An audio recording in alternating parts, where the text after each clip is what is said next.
स्वागत है आपका अपने चैनल आधारशिला क्लासेस में। आज आप लोग प्रैक्टिस सेट बनाने वाले हैं फिजिक्स का। क्लास 10th वाले स्टूडेंट्स रेडी हो गए होंगे अपना कॉपी कलम ले करके। तो आज हम लोग का चैप्टर है विद्युत धारा का चुंबकीय प्रभाव। चलिए शुरू करते हैं। साथ में हम तो आंसर बताते नहीं हैं, आंसर आपको मिलेगा डिस्क्रिप्शन बॉक्स से ही। और डिस्क्रिप्शन बॉक्स में जा कर के और पहले सेट बनाइए, तब जाइएगा अपने डिस्क्रिप्शन बॉक्स में और वहाँ से आंसर सीट, वहाँ आपको जो आंसर सीट मिलेगा उससे अपने आंसर की जांच करने के बाद कमेंट बॉक्स में ज़रूर बताइएगा कि आपने कितने अंक प्राप्त किए। चलिए शुरू करते हैं। पहला क्वेश्चन है, किसी एसी जनित्र तथा डीसी जनित्र में एक मूलभूत अंतर यह है कि ऑप्शन ए, एसी जनित्र में विद्युत चुंबक होता है जबकि डीसी मोटर में अस्थायी चुंबक होता है। ऑप्शन बी, डीसी जनित्र उच्च वोल्टता को उत्पन्न करता है।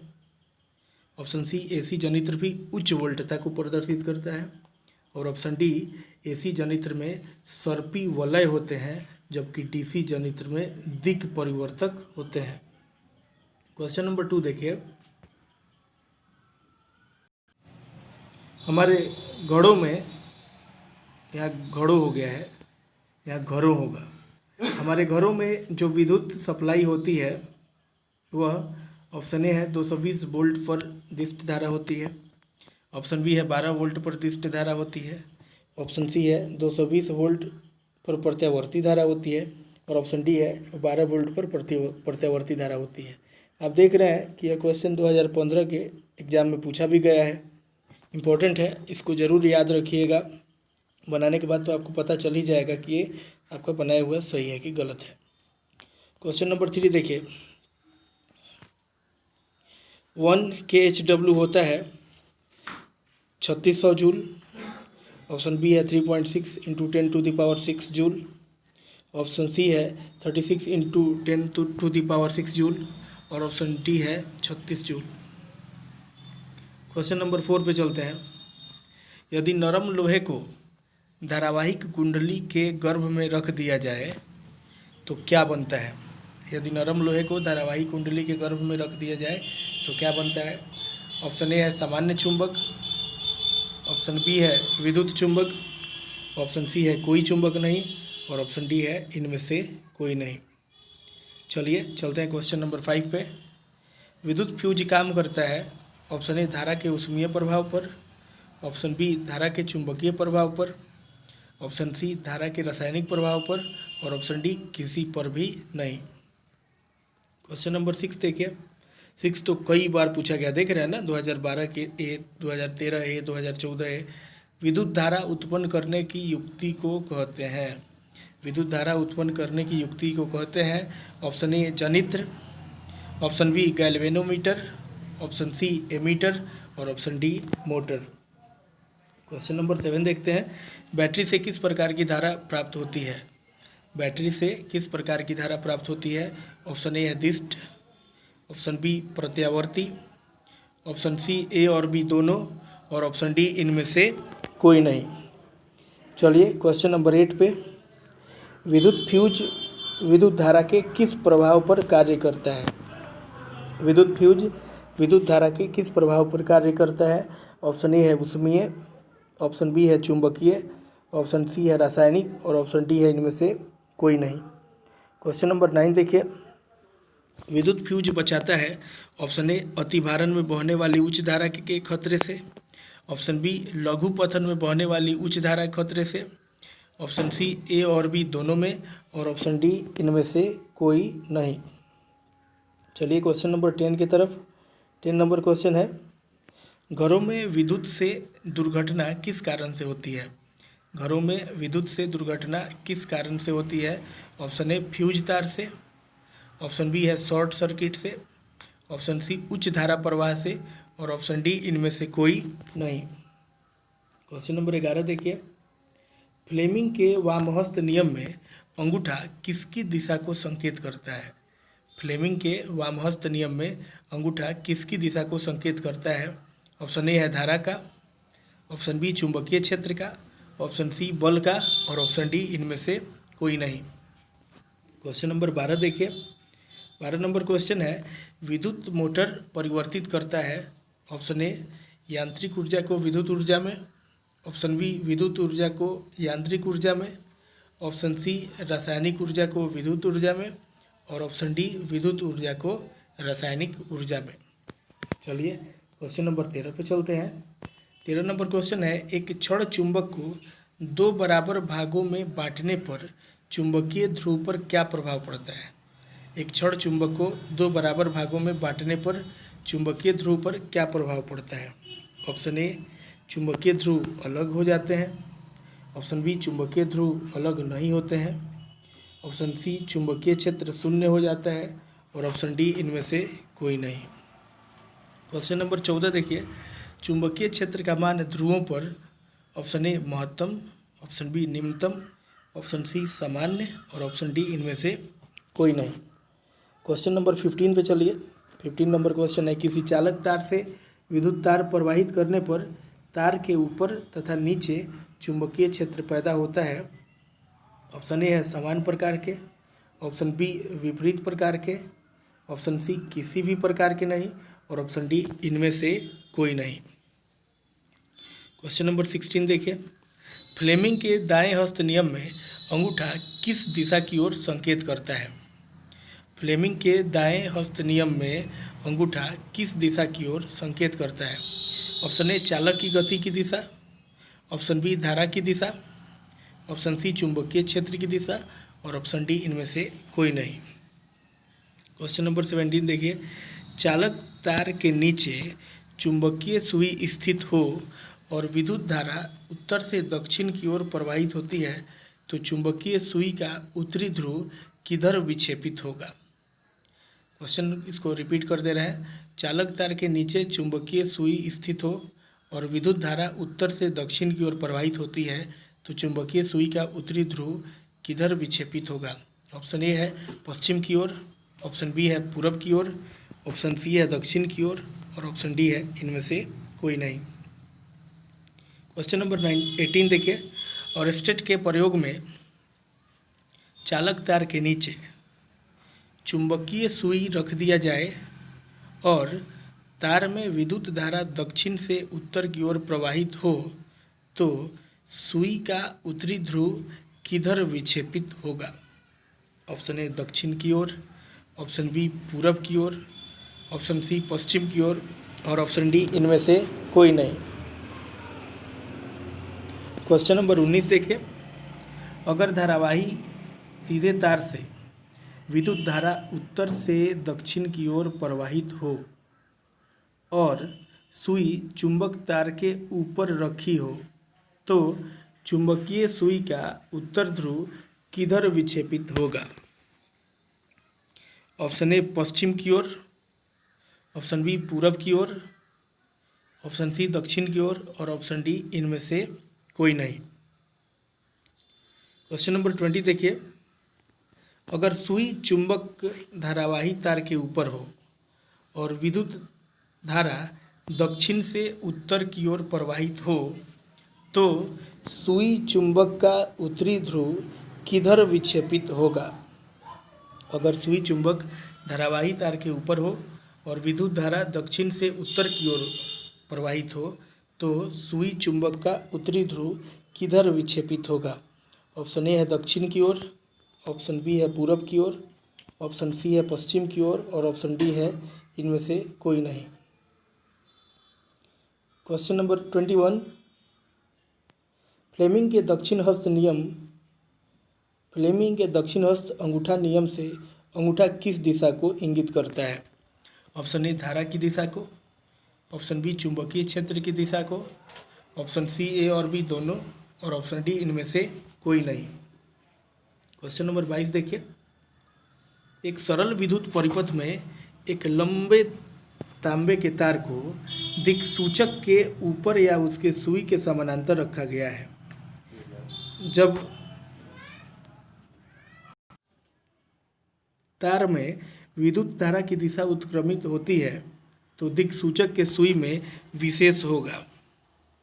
एक सरल विद्युत परिपथ में एक लंबे तांबे के तार को दिक्सूचक के ऊपर या उसके सुई के समानांतर रखा गया है। जब तार में विद्युत धारा की दिशा उत्क्रमित होती है तो दिक्सूचक के सुई में विशेष होगा। ऑप्शन ए विपरीत दिशा में, ऑप्शन बी ज्यों का त्यों रहेगा, ऑप्शन सी ए और बी दोनों, और ऑप्शन डी इनमें से कोई नहीं।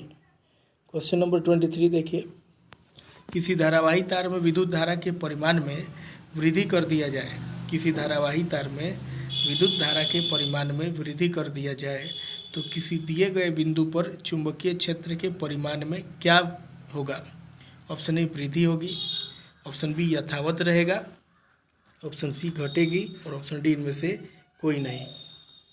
देखिए क्वेश्चन नंबर 24, किसी चालक से प्रवाहित की गई विद्युत धारा के कारण उत्पन्न चुंबकीय क्षेत्र चालक से दूर जाने पर, फिर से क्वेश्चन देखिए, किसी चालक से प्रवाहित की गई विद्युत धारा के कारण उत्पन्न चुंबकीय क्षेत्र चालक से दूर जाने पर ऑप्शन ए ज्यों का त्यों रहता है, ऑप्शन बी घटता है, ऑप्शन सी बढ़ता है, और ऑप्शन डी बी और सी दोनों। क्वेश्चन नंबर देखिए 25, फ्लेमिंग के दक्षिण हस्त अंगुष्ठ नियम में चालक से लिपटी उंगलियां क्या संकेत करती है। फ्लेमिंग के दक्षिण हस्त अंगुष्ठ नियम में चालक से लिपटी उंगलियां क्या संकेत करती है। ऑप्शन ए क्षेत्र रेखाओं की दिशा, ऑप्शन बी धारा की दिशा, ऑप्शन सी ए और बी दोनों, और ऑप्शन डी इनमें से कोई नहीं। क्वेश्चन नंबर 26 देखिए, एक यूनिट विद्युत ऊर्जा का मान है। एक यूनिट विद्युत ऊर्जा का मान है। Option A 3.6 into 10⁻³ joule, option B 3.6 into 10⁻⁴ joule, option C 3.6 into 10⁵ joule, और option D 3.6 into 10⁶ joule. Question number 27, Fleming के वामहस्त नियम से बाएं हाथ का मध्यमा संकेत करती है। ऑप्शन ए चालक पर आरोपित विद्युत बल्ब की दिशा, ऑप्शन बी चुंबकीय क्षेत्र की दिशा, ऑप्शन सी चालक में प्रवाहित विद्युत धारा की दिशा, और ऑप्शन डी इनमें से कोई नहीं। क्वेश्चन नंबर 28 देखिए, चुंबक के भीतर चुंबकीय क्षेत्र रेखाओं की दिशा क्या होती है। चुंबक के भीतर चुंबकीय क्षेत्र रेखाओं की दिशा क्या होती है। ऑप्शन ए है उत्तर ध्रुव से दक्षिण ध्रुव की ओर, ऑप्शन बी है दक्षिण ध्रुव से उत्तर ध्रुव की ओर, ऑप्शन सी चुंबकीय क्षेत्र रेखाओं की दिशा निश्चित नहीं है, और ऑप्शन डी इनमें से कोई नहीं। क्वेश्चन नंबर 29, यदि विद्युत धारा पूरब से पश्चिम की ओर प्रवाहित हो रही है तो पूर्वी सिरे से अवलोकन करने पर चुंबकीय क्षेत्र की दिशा तार के लंबवत ऑप्शन ए वामवर्त होगी, ऑप्शन बी दक्षिणावर्तन होगी, ऑप्शन सी कोई निश्चित नहीं है, और ऑप्शन डी इनमें से कोई नहीं। क्वेश्चन 30, यदि विद्युत धारा पूरब से पश्चिम की ओर प्रवाहित हो रही है तो यदि विद्युत धारा पूरब से पश्चिम की ओर प्रवाहित हो रही है तो पश्चिम सिरे से अवलोकन करने पर चुंबकीय क्षेत्र की दिशा ऑप्शन ए वामवर्त होगी, ऑप्शन बी दक्षिणावर्त होगी, ऑप्शन सी ए और बी दोनों, और ऑप्शन डी इनमें से कोई नहीं। क्वेश्चन नंबर 31 देखिए, किसी पास में विद्युत धारा प्रवाहित करने पर पास के अंदर सभी चुंबकीय रेखाएं ऑप्शन ए विपरीत दिशा में होती है, ऑप्शन बी किसी भी दिशा में होती है, ऑप्शन सी एक ही दिशा में होती है, या ऑप्शन डी इनमें से कोई नहीं। क्वेश्चन नंबर 32 देखिए, निम्न में से कौन सी युक्ति जिसमें विद्युत धारावाही चालक तथा चुंबकीय क्षेत्रों का उपयोग होता है। ऑप्शन ए माइक्रोफोन का, ऑप्शन बी ध्वनि वास्तरक यंत्र का, ऑप्शन सी विद्युत जनित्र का, और ऑप्शन डी सभी का। क्वेश्चन नंबर 33, फैराडे ने बहुत सी क्रांतिकारी खोज की, जिनमें निम्न में से कौन एक है। ऑप्शन ए विद्युत चुंबकीय प्रेरण, ऑप्शन बी विद्युत अपघटन के नियम, ऑप्शन सी ए और बी दोनों, और ऑप्शन डी इनमें से कोई नहीं। क्वेश्चन नंबर 34 देखिए, किसी तल पर लंबवत विद्युत धारा प्रवाहित हो तो चुंबकीय क्षेत्र क्या निरूपित करेगा। ऑप्शन ए सकेंद्रीय वृत्त रेखाओं को, ऑप्शन बी रैखिक क्षेत्र रेखाओं को, ऑप्शन सी ए और बी दोनों, और ऑप्शन डी इनमें से कोई नहीं। क्वेश्चन नंबर 35 देखिए, अगर लंबवत धारा ऊपर से नीचे बहती है तो क्षेत्र रेखाओं की दिशा क्या होगी? अगर लंबवत धारा ऊपर से नीचे बहती है तो क्षेत्र रेखाओं की दिशा क्या होगी? ऑप्शन ए घड़ी के सुई के घूमने के विपरीत दिशा में, घड़ी के सुई के घूमने की दिशा में, ऑप्शन सी ए और बी दोनों, और ऑप्शन डी इनमें से कोई नहीं। अगर लंबवत विद्युत धारा, क्वेश्चन नंबर 36, नीचे से ऊपर की ओर प्रवाहित हो, 35 नंबर क्वेश्चन में था ऊपर से नीचे की ओर, और 36 में है नीचे से ऊपर की ओर। अगर लंबवत विद्युत धारा नीचे से ऊपर की ओर प्रवाहित हो तो क्षेत्र की दिशा क्या होगी? ऑप्शन ए घड़ी के सुई के घूमने की विपरीत दिशा में, ऑप्शन बी घड़ी सुई की दिशा में, ऑप्शन सी ए और बी दोनों, और ऑप्शन डी इनमें से कोई नहीं। क्वेश्चन नंबर 37 देखिए, किसी दिए गए बिंदु पर उत्पन्न क्षेत्र का परिमाण तार में प्रवाहित धारा के साथ क्या संबंध होगा? ऑप्शन ए व्युत्क्रमानुपाती का, ऑप्शन बी अनुक्रमानुपाती का, ऑप्शन सी कोई संबंध नहीं, और ऑप्शन डी इनमें से कोई नहीं। क्वेश्चन नंबर 38, किसी नियत धारा द्वारा तार से दूरी बढ़ने पर चुंबकीय क्षेत्र का मान, ऑप्शन ए घटता है, ऑप्शन बी बढ़ता है, ऑप्शन सी स्थिर रहता है, और ऑप्शन डी इनमें से कोई नहीं। क्वेश्चन नंबर 39, धारावाहिक परिनालिका के सिरे पर विद्युत धारा घड़ी की सुई के घूमने की विपरीत दिशा में बहती हुई मालूम पड़े तो परिनालिका की इस सिरे पर कौन सा ध्रुव होगा? 39 फिर से, धारावाही परिनालिका के सिरे पर विद्युत धारा घड़ी की सुई के घूमने की विपरीत दिशा में बहती हुई मालूम पड़े तो परिनालिका की इस सिरे पर कौन सा ध्रुव होगा? ऑप्शन ए दक्षिण ध्रुव, ऑप्शन बी उत्तर ध्रुव, ऑप्शन सी कोई ध्रुव नहीं, और ऑप्शन डी इनमें से कोई नहीं। चलिए चलते हैं क्वेश्चन नंबर 40 पे। 40 नंबर क्वेश्चन है, मधुमक्खियों के उदर में किस प्रकार के क्रिस्टल पाए जाते हैं? मधुमक्खियों के उदर में किस प्रकार के क्रिस्टल पाए जाते हैं? ऑप्शन ए है magnetite, option B calcium carbonate, option C खरिया, और ऑप्शन डी इनमें से कोई नहीं।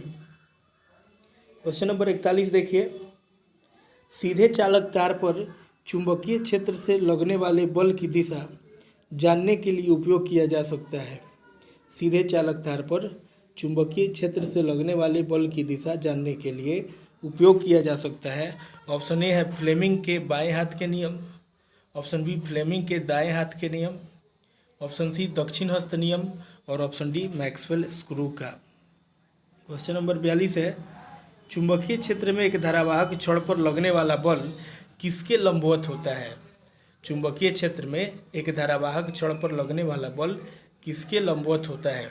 ऑप्शन ए छड़ की लंबाई के, ऑप्शन बी चुंबकीय क्षेत्र के, ऑप्शन सी ए और बी दोनों, और ऑप्शन डी इनमें से कोई नहीं। क्वेश्चन नंबर 43, विद्युत धारावाही तार के दो विपरीत छोर पर चुंबकीय बल रेखाओं की दिशाएं, ऑप्शन ए घड़ी के सुई की दिशा में, ऑप्शन बी घड़ी के सुई के घूमने की दिशा के विपरीत दिशा में, ऑप्शन सी एक सिरे पर चुंबकीय बल रेखाओं की दिशा में क्लॉकवाइज दिशा और दूसरे विपरीत सिरे पर एंटी क्लॉकवाइज, ऑप्शन डी अनिश्चित है। क्वेश्चन नंबर 44, तांबे के तार की एक आयताकार कुंडली किसी चुंबकीय क्षेत्र में घूर्णन गति कर रही है। इस कुंडली में प्रेरित विद्युत धारा की दिशा में कितने परिभ्रमण के बाद परिवर्तन होता है? तांबे के तार की एक आयताकार कुंडली किसी चुंबकीय क्षेत्र में घूर्णन गति कर रही है। इस कुंडली में प्रेरित विद्युत धारा की दिशा में कितने परिभ्रमण के बाद परिवर्तन होता है? ऑप्शन ए है 2, ऑप्शन बी 1, ऑप्शन सी आधा, और ऑप्शन डी चौथाई। क्वेश्चन नंबर 45 देखिए, एक सीधी धारावाही के पास दाएं बाएं या बिंदु ए और बी है। दिक्सूची में ए और बी के पास ले जाने पर दिक्सूची के सुई में ऑप्शन ए कोई विक्षेप नहीं होगा, ऑप्शन बी दोनों बिंदुओं पर एक ही दिशा में विक्षेप होगा, ऑप्शन सी दोनों बिंदुओं पर विपरीत दिशा में विक्षेप होगा और ऑप्शन डी दोनों बिंदुओं पर विक्षेप का अंतर 90 डिग्री होगा। क्वेश्चन नंबर 46, लंबी धारावाही परिनालिका के मध्य में चुंबकीय क्षेत्र रेखाएं। लंबी धारावाही परिनालिका के मध्य में चुंबकीय क्षेत्र रेखाएं ऑप्शन ए वृत्ताकार होती है, ऑप्शन बी परिनालिका के अक्ष के समानांतर होती है, ऑप्शन सी अक्ष पर दोनों रेखाएं अत्यधिक सही होती है, ऑप्शन डी अक्ष के लंबवत होती है। क्वेश्चन नंबर 47 देखिए, यदि एक क्षण चुंबक को 3 भागों में काट दिया जाए, यदि एक क्षण चुंबक को 3 भागों में काट दिया जाए तो उसमें ध्रुवों की कुल संख्या हो जाएगी option A 2, option B 3, option C 4 और ऑप्शन डी 6। क्वेश्चन नंबर 48, इनमें से कौन एक दूसरे से अलग है? इनमें से कौन एक दूसरे से अलग है? Option A joule, option B kilowatt घंटा, ऑप्शन सी अर्ग और option D watt. Question number 49, चुंबकीय क्षेत्र का मात्रक टेस्ला किसने दिया? चुंबकीय क्षेत्र का मात्रक टेस्ला किसने दिया? Option A Hans Christian Oersted ने, option B Newton, option C Ohm और ऑप्शन डी एम्पियर। आज का आखिरी सवाल क्वेश्चन नंबर 50, घरों में विद्युत ऊर्जा सप्लाई होता है 200 hertz 50 volt, 50 hertz 220 volt, 100 hertz 200 volt और 20 हर्ट्ज 220 वोल्ट। उम्मीद करते हैं आप लोग क्वेश्चन नोट करके उसके साथ साथ बना भी रहे होंगे, बना भी लिए होंगे। तो फिर बनाने के बाद क्या करना है, आपको डिस्क्रिप्शन बॉक्स से अपने आंसर की जांच करनी है। जांच करने के बाद कमेंट बॉक्स में बताना है कि आपने कितना अंक प्राप्त किया, ठीक है। और ऐसे ही अपनी तैयारी को और मजबूत कीजिए और बनाने के बाद जो मिस्टेक्स निकले, जो गलतियां हो, उसको आंसर शीट से करेक्ट करें और उसको करेक्ट करने के बाद उसे याद कर लें ठीक से और उसको हमेशा के लिए याद रखें। एग्ज़ाम में पूछे तो ऐसा नहीं हो कि आप गलती कर बैठे। तो ठीक है, मिलेंगे फिर अगले वीडियो में अगले टॉपिक के साथ, क्वेश्चन नंबर 51 से लेकर 100 तक के साथ, जो हम लोग का इसका पार्ट 2 होगा। आज के लिए बस इतना ही। बहुत बहुत धन्यवाद।